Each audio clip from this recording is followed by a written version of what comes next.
Kenya.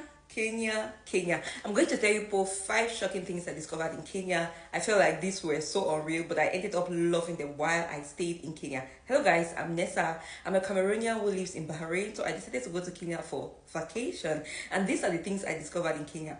Number one, these people eat fufu and meat, roasted meat. It is called nyama choma and ugali, and then by the side they make what is called kachumbari. This is sliced of chopped onions and tomatoes mixed together. Then I think they put salt and lemon, so you eat the nyama choma plus the raw tomatoes and onions and the ugali.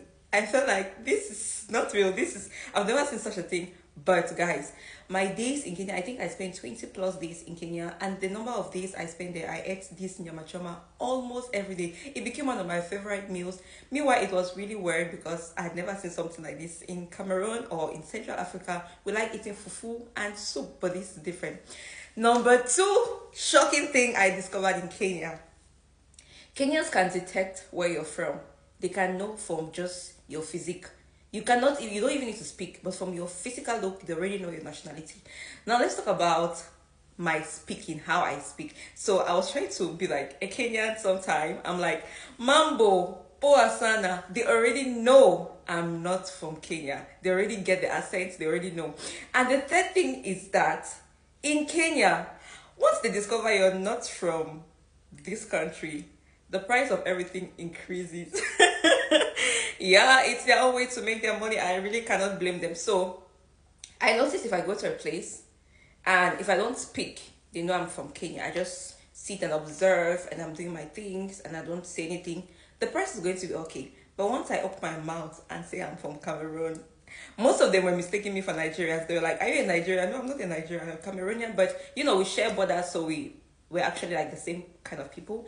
So once they notice you're not a Cameroonian, you're not a Kenyan, the price of everything increases.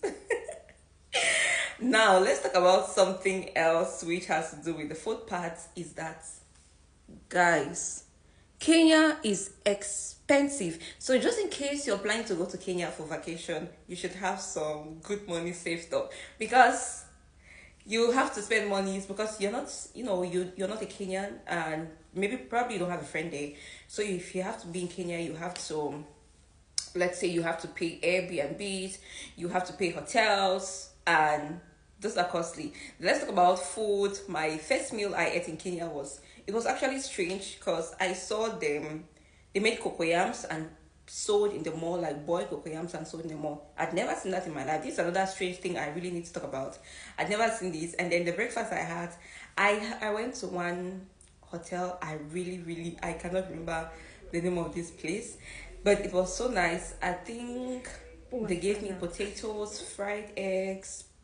Most of the things were natural, but the look and everything was, for me, it's a meal that we're going to eat during the day, not in the morning, except for the fried eggs.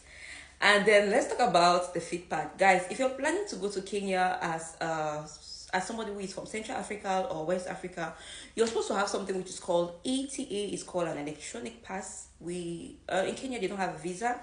We are not supposed to go with a visa. You're going with this electronic pass. It's most like a visa, and it's very cheap actually. I applied for mine online and it took 24 hours to be out. I think it was like 15 to 20 BD. I really cannot remember. And I'm going to show you in my next episode places I visited in Kenya that were still costly. I also discovered something when I went to the museum. No, is it a museum? I went to Nakuru National Park. These people are friendly. Like in Kenya, the number of people I interacted with, or the people I spoke to, or people I went close to, these people were super friendly to me. They would even ask, "Do you eat yams? Do you eat potatoes? Do you eat cocoyams?" I eat all those things from West Africa. It's Africa. We eat almost the same thing. So let's go back to each of these Nakuru. So I went to Nakuru National Park, and the people, I don't know if it's the receptionists that were inside to take your tickets and give you tickets.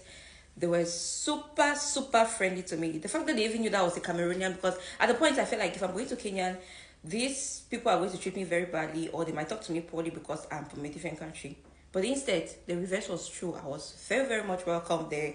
And I'm looking forward to visiting Kenya again some other time. If you want to know more about next things, this is the first episode. I'm going to be posting the second episode, places I visit, how much I pay. So you should know and budget yourself if you're going to Kenya. Ciao.